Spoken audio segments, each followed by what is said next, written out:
What Thomas Mantell was chasing the day his P-51 fighter plane crashed in Franklin, Kentucky.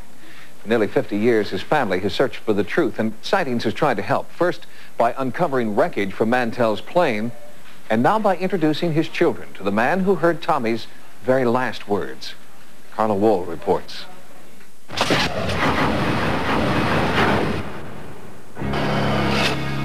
On D-Day, June 6, 1944, Captain Thomas Mantell Jr. proved just what kind of a pilot he was.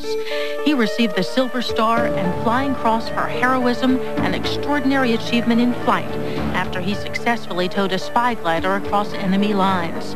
After the war, he opened up his own flight school and served in the Kentucky Air National Guard. He was a devoted husband, a loving father, and the first confirmed casualty of a military UFO confrontation. The identity of that UFO has never been revealed, and the family that Tommy Mantell left behind still have nagging questions that prolong their grief. The Air Force has been absolutely no help at all. They have told us absolutely nothing. They sent nobody out to talk to my mother when this happened. It may have been 48 years ago, you know, but not knowing still hurts. The day Tommy died, January 7th, 1948, the air traffic controller at Godman Field was Quentin Blackwell, the man who heard Captain Mantell's last words. Now, after 48 years, Tommy's sister Betty and his two sons, Terry and Thomas III, are going to meet Quentin Blackwell for the first time.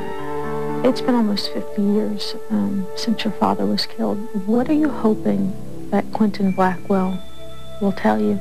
Just to hear the last, what he said in his last words, since he was the last person to talk to my dad.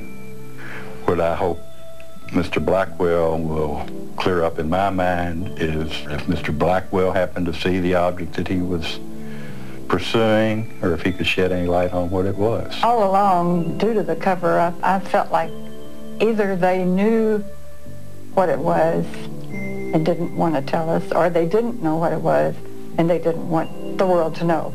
And I would kind of like to know which of those things maybe it was. Blackwell has never spoken publicly about the incident, but nearly 50 years later, he's still troubled by his memories. It was his son Jackie who convinced Blackwell to break the Air Force-imposed gag order after seeing the Mantells on Sightings. To me, it was a family's appeal. They asked for anybody that had any information surrounding this incident, if they could talk to the families, and to me that was enough. And I just had to talk to my dad and say, look, do you want to? And Dad says, yeah, I'll talk to the family.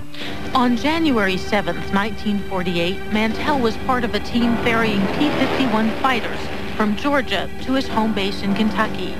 Near Godman Field, Fort Knox, the tower asked the team to investigate reports of a strange, unidentified flying object. The planes were not equipped for high altitude, and all but Tommy turned back at 25,000 feet. Tommy pursued the UFO and described a large metallic object. At 33,000 feet, his plane heeled over and came down in a spin. It crashed and burned in a Kentucky field. The Air Force said Tommy blacked out from lack of oxygen while mistakenly chasing an experimental balloon.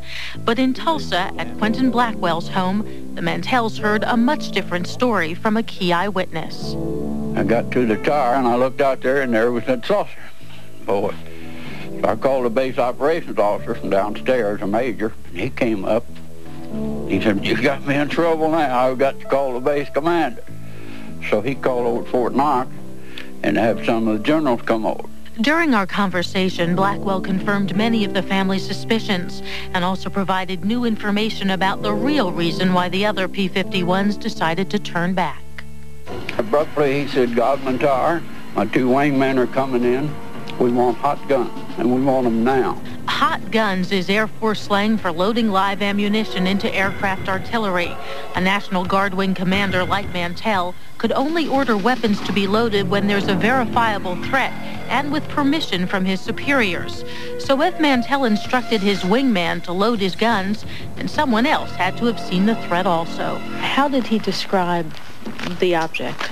He said it was about 200 feet across, probably 70, 75 feet thick. It has observation windows in the top section around. He moved around it again, and he said it's metallic, dull aluminum color.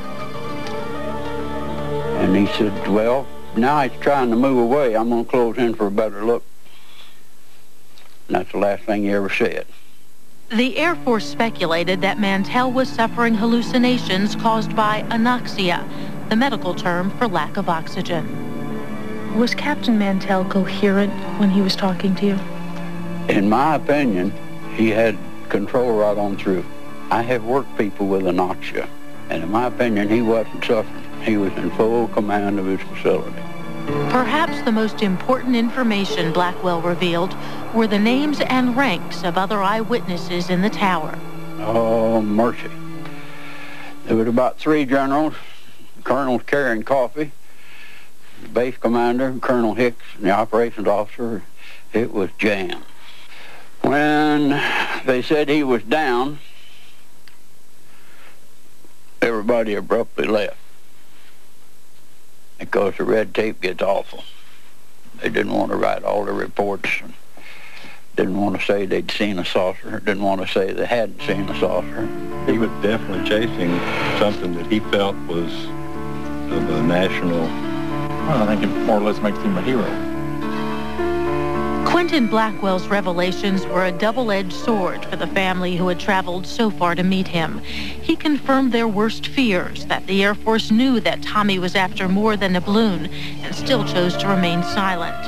But Blackwell also spoke out about Mantell's heroism, something his family had always known in their hearts. Thomas Mantell is one of the most famous names in the history of ufology.